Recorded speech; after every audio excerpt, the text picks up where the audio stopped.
Hello everyone, ഞാൻ അഭയ് പ്രകാശ്, നിങ്ങളുടെ continuous career education faculty പ്രപ്വൈസ് കോഴ്സ് പോർട്ടലൈൻ്റെ പുതിയൊരു വീഡിയോയിലേക്ക് ഏവർക്കും സ്വാഗതം. നമ്മളപ്പോൾ കുറേ കോഴ്സുകളെ പറ്റി പഠിച്ചു. പല കോഴ്സുകളുടെ പല കോളേജുകളുടെ എല്ലാം വീഡിയോസ് നമ്മൾ കോഴ്സ് പോർട്ടലൈൻ്റെ ഭാഗമായിട്ട് അപ്ലോഡ് ചെയ്തിട്ടുണ്ട്.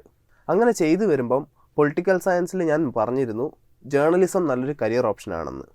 പൊളിറ്റിക്കൽ സയൻസിൽ PG എടുത്ത ശേഷം ജേർണലിസം എന്ന തൻ്റെ പാഷൻ ഫോളോ ചെയ്യുന്ന ഒരു വ്യക്തിയാണ് നമ്മുടെ ഇന്നത്തെ ഗസ്റ്റ്. യൂണിവേഴ്സിറ്റി ഓഫ് ഹൈദരാബാദിൽ നിന്ന് integrated MA in political science 5 year course കഴിഞ്ഞ് ഇപ്പം ഏഷ്യൻ കോളേജ് ഓഫ് ജേർണലിസ്റ്റിൽ PG ഡിപ്ലോമ ഇൻ ജേർണലിസം ചെയ്യുന്ന മിസ്റ്റർ പ്രണയ് രാജീവ്. അതെ, പ്രണയ് രാജീവ് ആണ് നമ്മുടെ ഇന്നത്തെ ഗസ്റ്റ്.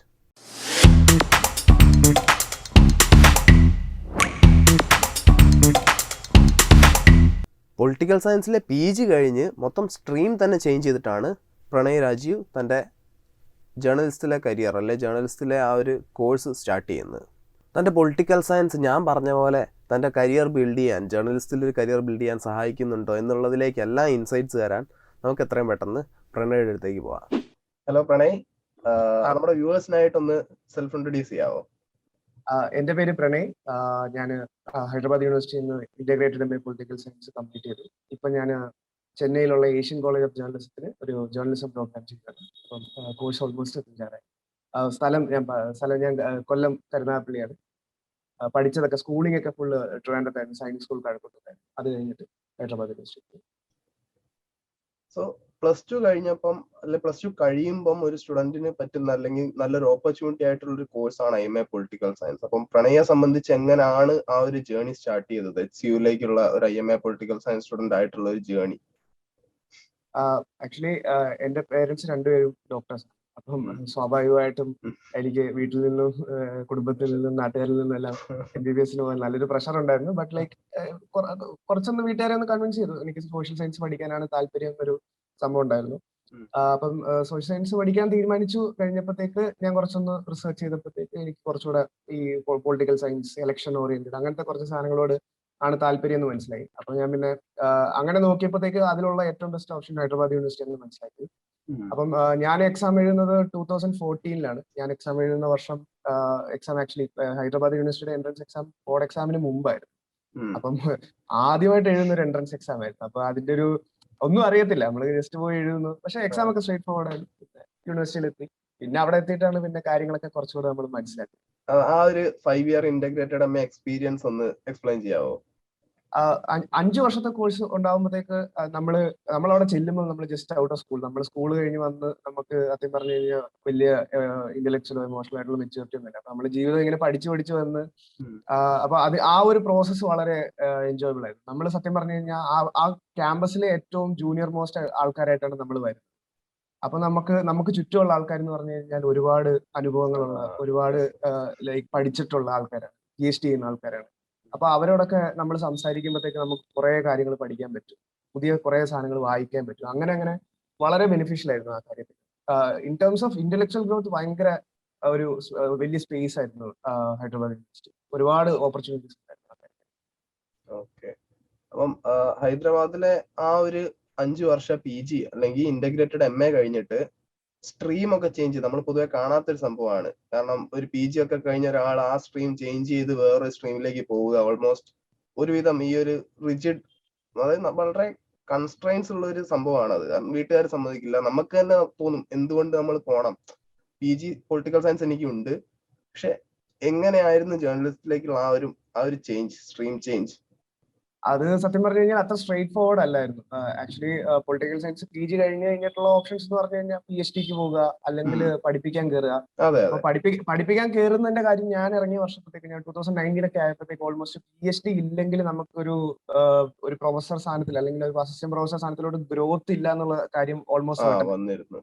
അപ്പത്തേക്ക് ആ റെഗുലേഷൻ വന്നായിരുന്നു. അപ്പത്തേക്ക് PhD ചെയ്യാനുള്ള ഒരു മാനസികാവസ്ഥയിലല്ലായിരുന്നു. 5 വർഷം അതിനുവേണ്ടി എഫേർട്ട് ഇടാനുള്ള 5 വർഷത്തേക്കുള്ള ഒരു പേഷ്യൻസ് ഇല്ലാന്ന് തോന്നിയതുകൊണ്ട് PhDക്ക് പോകാനാണ്. അല്ലെങ്കിൽ നെറ്റ് ഒക്കെ ക്വാളിഫൈ ചെയ്തായിരുന്നു. നെറ്റ് ക്വാളിഫൈ ചെയ്തിട്ട് വേണമെങ്കിൽ അങ്ങനെ പോകാമായിരുന്നു. ഒരു ഓപ്ഷൻ ആയിരുന്നു, പക്ഷെ അത് വേണ്ടാന്ന് വെച്ചു. എന്നിട്ട് പിന്നെ UPSC ചെയ്താലോ എന്ന് വിചാരിച്ചു. UPSC ചെയ്ത് ഇങ്ങനെ പഠിച്ചു വന്നപ്പോഴത്തേക്ക് COVID-19 വന്നു. ആ ഒരു ഫ്ലോ അങ്ങ് പോയി. അപ്പൊ ആകെപ്പാടെ ഒരു അൺസർട്ടനിറ്റി ആയപ്പോഴത്തേക്ക് ഞാൻ വിചാരിച്ചു നമുക്ക് കുറച്ചുകൂടെ കരിയർ ഗ്രോത്ത് അല്ലെങ്കിൽ പെട്ടെന്നൊരു ജോബ് കിട്ടുന്ന ഒരു സംഭവം, അല്ലെങ്കിൽ കുറച്ചുകൂടെ പാഷനേറ്റ് ആയിട്ട് നമുക്ക് വർക്ക് ചെയ്യാൻ പറ്റുന്ന ഒരു സംഭവം. റൈറ്റിംഗ് എപ്പോഴും ഇഷ്ടമായിരുന്നു. കോളേജിലായിരുന്നപ്പോൾ പോലും പല ആൾക്കാർക്ക് വേണ്ടി എഴുതുകയൊക്കെ ഉണ്ടായിരുന്നു. അപ്പൊ അതുകൊണ്ട് റൈറ്റിംഗിലോട്ട് തിരിയാന്ന് വിചാരിച്ചപ്പോഴാണ് ജേർണലിസം ഒരു ഫീസിബിൾ ഓപ്ഷൻ. എന്തായിരുന്നു ഏരിയ? ഐ മീൻ എഴുത്തെന്ന് പറയുമ്പോൾ എഴുത്തെന്ന് പറയുമ്പം ഫുട്ബോൾ അല്ലെങ്കിൽ സ്പോർട്സ് ഒക്കെ ഭയങ്കര ഇഷ്ടമായിരുന്നു. അപ്പൊ അത് റിലേറ്റഡ് ആയിട്ട് ഒരുപാട് എഴുതാറുണ്ടായിരുന്നു. അപ്പൊ ഞങ്ങളുടെ കോളേജിൽ ഒരു സീനിയർ നടത്തുന്ന ഒരു ഫൂട്ടി ടൈംസ് എന്നൊരു പേജ് ഉണ്ട്. അപ്പൊ അവർക്ക് വേണ്ടി കുറച്ച് എഴുതിയിട്ടുണ്ട്. അവർക്ക് വേണ്ടി കുറെ എഡിറ്റിംഗ് വർക്ക് ഒക്കെ ചെയ്തിട്ടുണ്ട്. അതൊക്കെ അത് വലിയൊരു ഇൻസ്പിറേഷൻ ആയിരുന്നു. അപ്പം അയൂബ് ഖാൻ എന്ന് പറഞ്ഞൊരു സീനിയർ നടത്തുന്ന പേജാണ്. അപ്പൊ ആ പേജിന് വേണ്ടി കുറച്ച് വർക്ക് ചെയ്തു, കുറച്ച് എഴുതി, കുറച്ച് എഴുതാൻ ആൾക്കാരെ മോട്ടിവേറ്റ് ചെയ്തു, അവരെ കൊണ്ട് എഴുതിപ്പിച്ചു. ഞാനും 1-2 ആർട്ടിക്കിൾസ് ഒക്കെ ഞാൻ വായിച്ചിട്ടുണ്ട് ഫൂട്ടി ടൈംസിന്റെ. അപ്പം നമ്മളിപ്പോ ഇങ്ങനെ ആൾക്കാരെ ഇങ്ങനെ എഴുതാൻ മോട്ടിവേറ്റ് ചെയ്യിപ്പിക്കുകയും അവരെ എഴുതുന്ന വർക്ക് കുറച്ചുകൂടെ പോളിഷ് ചെയ്യുന്നൊക്കെ ഭയങ്കര ഒരു എക്സൈറ്റിംഗ് സംഭവമായിരുന്നു. അപ്പൊ അങ്ങനെയൊക്കെ വന്നപ്പോഴത്തേക്ക് ആക്ച്വലി അത് കൊള്ളാം, അത് ചെയ്താൽ കൊള്ളാം, അല്ലെങ്കിൽ ജേർണലിസം പഠിച്ച് സ്പോർട്സ് ജേർണലിസത്തിലോട്ട് തിരിഞ്ഞാലോ എന്ന് ഇങ്ങനെ ആലോചിച്ചു. അങ്ങനെ ഓപ്പർച്യൂണിറ്റീസ് എക്സ്പ്ലോർ ചെയ്തപ്പോഴാണ് സത്യം പറഞ്ഞ ഏഷ്യൻ കോളേജ് ഓഫ് ജേർണലിസം എന്ന് പറഞ്ഞത്. അപ്പം ആക്ച്വലി HUലുള്ള കുറച്ച് സീനിയേഴ്സ് അവിടെ പഠിച്ചിട്ടുണ്ട്. നിസാം എന്നൊക്കെ പറഞ്ഞ കുറച്ച് സീനിയേഴ്സ് അവിടെ പഠിച്ചിട്ടായിരുന്നു. വേറെ കുറച്ച് സീനിയേഴ്സ് റെക്കമെൻഡ് ചെയ്തു. അങ്ങനെയാണ് ഏഷ്യൻ കോളേജ് ഓഫ് ജേർണലിസം എന്നൊരു ഓപ്പർച്യൂണിറ്റിനെ പറ്റി. സോ ഈ സ്പോർട്സ് ജേർണലിസം എന്ന് പറയുമ്പം അതിലെ എന്താണ് അതിന്റെ സ്കോപ്പ്? അതുപോലെ എന്തുകൊണ്ട് സ്പോർട്സ് ജേർണലിസം എന്നുള്ളത് ഫുട്ബോൾ ഇഷ്ടമാണ്, പക്ഷെ അതുകൊണ്ട് മാത്രം അത് നമുക്ക് അങ്ങനെ പോയി എടുക്കാൻ പറ്റില്ലല്ലോ. അപ്പം ആ ഒരു പാഷന്റെ പിന്നിൽ അല്ലെങ്കിൽ ആ ഒരു തീരുമാനത്തിന്റെ പിന്നിൽ എന്തായിരുന്നു ശരിക്കും? അത് കുറച്ച് അതിൽ ഒരു പേഴ്സണൽ സ്റ്റോറി ഉണ്ട്. പ്രൊഫഷണൽ അതിന്റെ സ്കോപ്പ് വേറെയാണ്, അത് ഞാൻ പറയാം. പേഴ്സണൽ സ്റ്റോറി എന്ന് പറഞ്ഞു കഴിഞ്ഞാൽ ഞാൻ നേരത്തെ പറഞ്ഞ പോലെ ഞാൻ സൈനിക് സ്കൂളിലാണ് പഠിച്ചത്. അപ്പം ഞാൻ 6ാം ക്ലാസ്സിലൊക്കെ അവിടെ ചേരുമ്പോൾ ഞാൻ ഒട്ടും അത്ലറ്റിക്കലി കേപ്പബിൾ അല്ലേ. അപ്പം ഞാനൊന്ന് കളി പഠിച്ചൊക്കെ വന്നപ്പോഴത്തേക്ക് ഒരു 10ാം ക്ലാസ് 11ാം ക്ലാസ്. അപ്പൊ ആ ഒരു ഗ്യാപ്പിൽ സത്യം പറഞ്ഞു കഴിഞ്ഞാൽ പിടിച്ചിരിക്കാൻ, കൂട്ടുകാരുടെ കൂടെ പിടിച്ചിരിക്കാൻ ആകെയുള്ള വഴി എന്ന് പറഞ്ഞു കഴിഞ്ഞാല് കളിയെ പറ്റി പഠിക്കുക, വായിക്കുക. അപ്പൊ അതിനുള്ളൊരു അന്നുള്ള ഏറ്റവും വലിയ ഓപ്ഷൻ എന്ന് പറഞ്ഞു കഴിഞ്ഞാല് പത്രം വായിക്കാൻ. പത്രത്തിൽ സ്പോർട്സ് ആയാലും വായിക്കുക, സ്പോർട്സ് സ്റ്റാർ വായിക്കുക, മാതൃഭൂമി സ്പോർട്സ് വായിക്കുക. അപ്പൊ അത് ഭയങ്കര ഒരു പാഷനായിരുന്നു. അപ്പൊ അത് വായിച്ച് അപ്പം അങ്ങനെ പല ആൾക്കാർ എഴുതുന്ന പോലെ എഴുതണം എന്നുള്ള ആഗ്രഹം, ഒരു വല്ലാത്തൊരു സ്നേഹം അതിനോട് തോന്നി തുടങ്ങി. പിന്നെ കുറച്ച് അവിടുത്തെ മിലിറ്ററി സാധനത്തിന്റെ ഇതൊക്കെ വന്നപ്പോഴത്തേക്ക് ബോഡിയൊക്കെ ഒന്ന് ഫിറ്റ് ആയപ്പോഴത്തേക്കാണ് പിന്നെ മര്യാദയ്ക്ക് കളിക്കാൻ തുടങ്ങിയപ്പോഴത്തേക്ക് പിന്നെ രണ്ടും പാരലലി നടക്കാൻ തുടങ്ങി. പിന്നെ പ്രൊഫഷണൽ സ്കോപ്പ് എന്ന് പറയുമ്പോഴത്തേക്ക് അപ്പം നമ്മുടെ നാട്ടിൽ ഇപ്പം എസ്പെഷ്യലി ഇപ്പൊ ഓരോ ഒളിമ്പിക്സ് കഴിയുമ്പോഴും നമുക്ക് കിട്ടുന്ന മെഡലുകളുടെ എണ്ണം കൂടി വരുവാണ്. ഇപ്പൊ ക്രിക്കറ്റ് എന്നൊരു സ്പോർട്ടിന്റെ അപ്പുറത്തോട്ട് ഇന്ത്യയിൽ സ്പോർട്സ് ടീം വളരുന്നുണ്ട്. ഇപ്പൊ നമുക്ക് ISL ആണെങ്കിൽ നോക്കിക്കഴിഞ്ഞാൽ ISL വളരുന്നു, ഒളിമ്പിക് സ്പോർട്സ് പലതും വളരുന്നു. അങ്ങനെ നോക്കിക്കഴിഞ്ഞാൽ ഇന്ത്യയിൽ ഇപ്പം സ്പോർട്സ് ജേർണലിസം എന്നൊരു ഫീൽഡ് എന്ന് പറഞ്ഞു കഴിഞ്ഞാൽ അതിന്റെ സ്കോപ്പ് ഒരിക്കലും കുറയുന്നില്ല. നമ്മളിപ്പം ഈ പത്രങ്ങളുടെ പേജുകൾ നോക്കിക്കഴിഞ്ഞാൽ എപ്പോഴും കോൺസ്റ്റന്റ് ആയിട്ട് എന്നും ഉണ്ടാകുന്ന ഒരു പേജ് എന്ന് പറഞ്ഞാൽ സ്പോർട്സ് പേജാണ്. അപ്പൊ അത് എണ്ണം മാറും, പല പത്രങ്ങളിലെ എണ്ണം മാറും. ചിലപ്പം ഹിന്ദുവിൽ ചിലപ്പോൾ 2 ഉണ്ടെങ്കിൽ ചിലപ്പോൾ ഇന്ത്യൻ എക്സ്പ്രസിൽ 1 ഉണ്ടാകും. പക്ഷെ ആ പേജ് എന്നും അവിടെ കാണും. കാരണം അത് വായിക്കാൻ ആൾക്കാരുണ്ട്. നമ്മളടക്കം പല ആൾക്കാരും പത്രം വായിക്കാൻ തുടങ്ങുമ്പോൾ ആദ്യം സ്പോർട്സ് പേജിനെ വായിച്ചു തുടങ്ങത്തുള്ളൂ. അപ്പൊ വീട്ടിൽ നിന്നൊക്കെ അതിന് കിട്ടിയിട്ടുള്ള വഴക്കിനൊന്നും ഒരു പഞ്ഞുമില്ല. പത്രം തുറന്ന് നേരെ പുറകോട്ടേ പോകത്തുള്ളൂ. അത് ഇവിടെ ആൾക്കാർ കുറ്റം പറയും, ആദ്യം പറയുന്നതാണ് വായിക്കാൻ തുടങ്ങി. അപ്പം നമുക്ക് അങ്ങനെ ഒരു ഇഷ്ടമുണ്ട്. അപ്പൊ ആ ഒരു സാധനത്തില് ഒരു പൊട്ടൻഷ്യൽ ഉണ്ട്. അപ്പൊ ഇഷ്ടമുള്ള ഒരു സ്ട്രീം അല്ലെങ്കിൽ ഇഷ്ടമുള്ള ഒരു കാര്യത്തിൽ തന്നെ കരിയർ ബിൽഡ് ചെയ്യാന്നുള്ള ഒരു സ്ട്രോങ് ഡിസിഷനിലേക്ക് നീങ്ങി. പക്ഷെ ഇവിടെ വന്നതിന് ശേഷം എനിക്ക് കുറച്ചുകൂടെ എക്സ്പോഷർ കിട്ടി. അപ്പൊ നമുക്ക് സ്പോർട്സ് ജേർണലിസത്തിലുപരി നമുക്ക് വേറെ പല കാര്യങ്ങളും ചെയ്യാൻ പറ്റും എന്ന് ഇവിടുന്ന് പഠിച്ചു. അപ്പം ഇപ്പോഴത്തെ ഒരു സിനാരിയോയിൽ സ്പോർട്സ് ജേർണലിസം ഒരു ഓപ്ഷനാണ്, ഒരു മേജർ ഓപ്ഷനാണ്. അല്ലാത്ത പല സാധനങ്ങളും ഭയങ്കര ഇൻട്രസ്റ്റിംഗ് ആയിട്ട് തോന്നി. So Asian college of journalism, അതായത് ഒരുപാട് നോട്ടബിൾ അലുമിനൈസ്, ചിത്ര സുബ്രഹ്മണ്യം, അതുപോലെ അമിത് സെൻഗുപ്ത പോലുള്ള വളരെ അറിയുന്ന വെൽ നോൺ ആയിട്ടുള്ള അലുമിനൈസ് ഒക്കെ വന്നിട്ടുള്ള ഒരു കോളേജാണ്. സോ അവിടുത്തെ ഒരു എക്സ്പീരിയൻസ്, അവിടുത്തെ ഈ പറഞ്ഞ എക്സ്പോഷർ ഒക്കെ ഒന്ന് ഷെയർ ചെയ്യാമോ?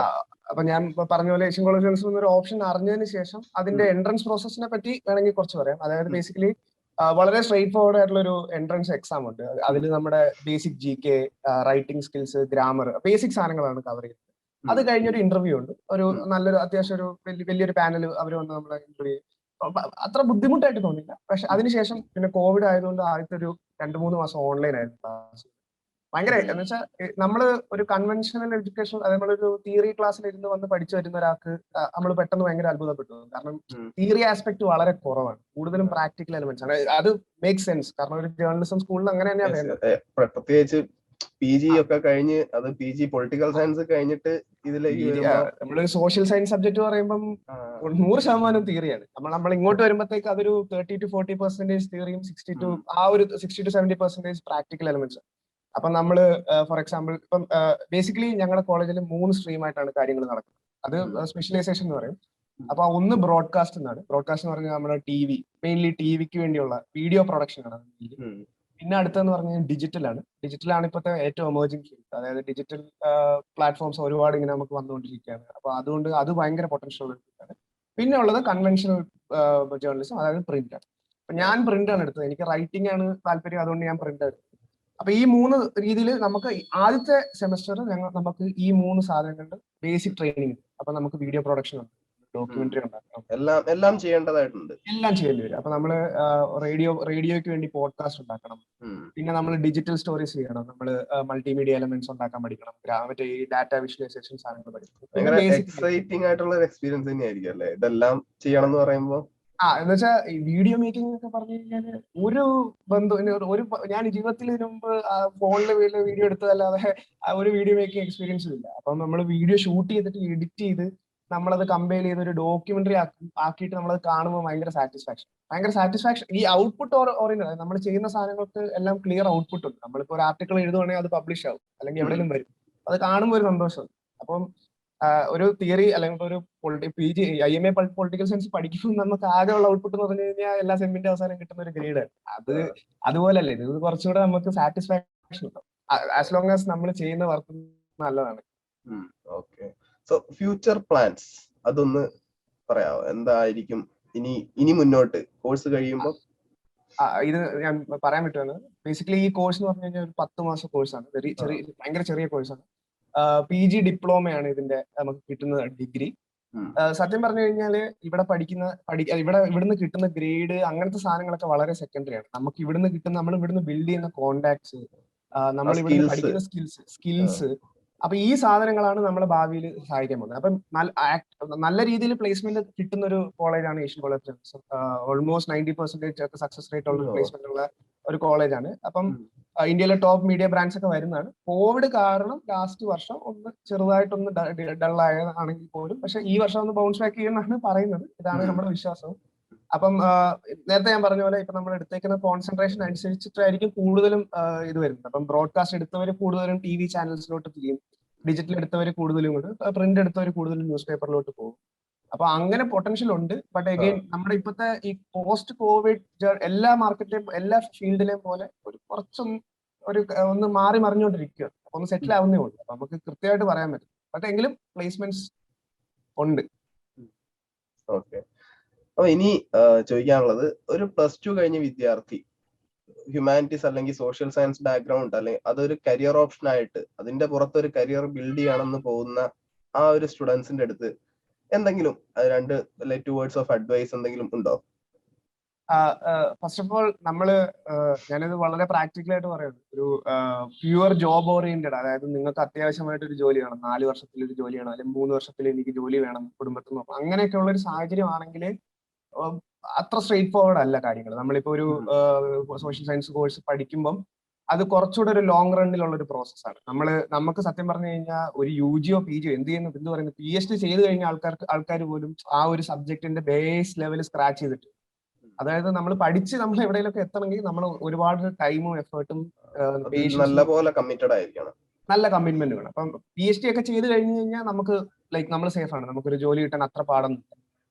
പക്ഷെ അത്ര PhD ചെയ്യണമെങ്കിൽ ആലോചിച്ച് നോക്കണം. നമ്മളൊരു UG വേണം, ഒരു PG വേണം, അത് കഴിഞ്ഞ് PhDക്ക് പ്രിപ്പയർ ചെയ്യണം, അത് കഴിഞ്ഞ് 5 or 6 കൊല്ലം PhD ചെയ്യണം. അപ്പൊ അത്രയും ഒരു ലോങ് റണ്ണിൽ കാര്യങ്ങൾ പ്ലാൻ ചെയ്യാൻ അല്ലെങ്കിൽ അത്രയും വെയിറ്റ് ചെയ്യാൻ കേപ്പബിൾ ഉള്ളവർ മാത്രമേ ഈ സബ്ജക്റ്റിലോട്ട് ഇറങ്ങും. പിന്നെ സബ്ജക്ട് വഴി ഇപ്പൊ നമുക്കിപ്പോ ഫോർ എക്സാമ്പിൾ ആന്ത്രോപോളജി എന്ന് പറഞ്ഞു കഴിഞ്ഞാൽ ഭയങ്കര കട്ടിംഗ് എഡ്ജ് ആയിട്ടുള്ള സബ്ജക്ട്. സോഷ്യൽ സയൻസിലെ ഏറ്റവും കട്ടിംഗ് എഡ്ജ് ആയിട്ടുള്ള സംഭവമാണ് ആന്ത്രോപോളജി. ഇന്ത്യയിൽ അത്ര സ്കോപ്പ് ഇല്ലെങ്കിൽ പോലും പുറത്തോട്ടൊക്കെ പോയി കഴിഞ്ഞാൽ ആന്ത്രോപോളജി പോലത്തെ ഒരു സബ്ജക്ട് ആക്ച്വലി ഭയങ്കര ജോബ് ഓറിയന്റഡ് ആയിട്ടുള്ള ഒരു കോഴ്സ്. സെയിം വിത്ത് എക്കണോമിക്സ് പിന്നെയും കുറച്ചുകൂടെ ഒരു സോഷ്യൽ സയൻസിന്റെ ബോർഡറിലുള്ള ഒരു സാധനമാണ്. അപ്പം അതുകൊണ്ട് കുറച്ചുകൂടെ ജോബ് ഓറിയന്റഡ് ആയിട്ടുള്ള ആൾക്കാർ എക്കണോമിക്സ് ചൂസ് ചെയ്യുന്നത്. അൾട്ടിമേറ്റ്ലി എന്റെ അഭിപ്രായത്തിൽ നമ്മൾ സോഷ്യൽ സയൻസ് പോലത്തെ ഒരു സബ്ജക്ട് പഠിക്കുന്നത് എന്ന് പറഞ്ഞു കഴിഞ്ഞാൽ നമ്മളെ തന്നെ ഒരു ബെറ്റർ ആക്കാൻ, അല്ലെങ്കിൽ നമ്മളെ തന്നെ കുറച്ചുകൂടെ സോഷ്യലി അവെയർ ആയിട്ടുള്ള ഒരാളാക്കി മാറ്റാനും കൂടെ ഉള്ള ഒരു ടൂളാണ്. അപ്പൊ ആ ഒരു സാധനത്തെ നമ്മൾ മറക്കരുത്. നമ്മുടെ ഒരു ബെറ്റർമെന്റ് എന്ന് പറയുന്നത് സോഷ്യൽ സയൻസിന്റെ ഒരു ഭാഗമാണ്. സോ അത് വെച്ചുകൊണ്ട് തന്നെ അല്ലെങ്കിൽ ഒരു കരിയർ ബിൽഡ് ചെയ്യാന്നുള്ളതായിരിക്കും Yes, yes. ഒരു എന്താ അഡ്വൈസബിൾ ആയിട്ടുള്ള ഒരു കാര്യം. അതെ അതെ. ഇപ്പം ഒരുപാട് പ്ലാറ്റ്ഫോംസിൽ നമുക്ക് ഇപ്പം ഓപ്ഷൻസ്, കണ്ടന്റ് ഡെവലപ്മെന്റ്, അങ്ങനത്തെ മൾട്ടിപ്പിൾ ഓപ്ഷൻസ് ഉണ്ട്. നമ്മുടെ കയ്യിൽ അങ്ങനത്തെ ഓപ്ഷൻസ് ഇപ്പം വന്നുകൊണ്ടിരിക്കും. അപ്പം ഈ ഇന്റർനെറ്റ് ഒക്കെ എക്സ്പാൻഡ് ആവുന്നതിന്റെ കൂടെ തന്നെ ഇങ്ങനെ പല പല ഓപ്പർച്യൂണിറ്റീസ് ഓപ്പൺ അപ്പ് ആയിട്ട്.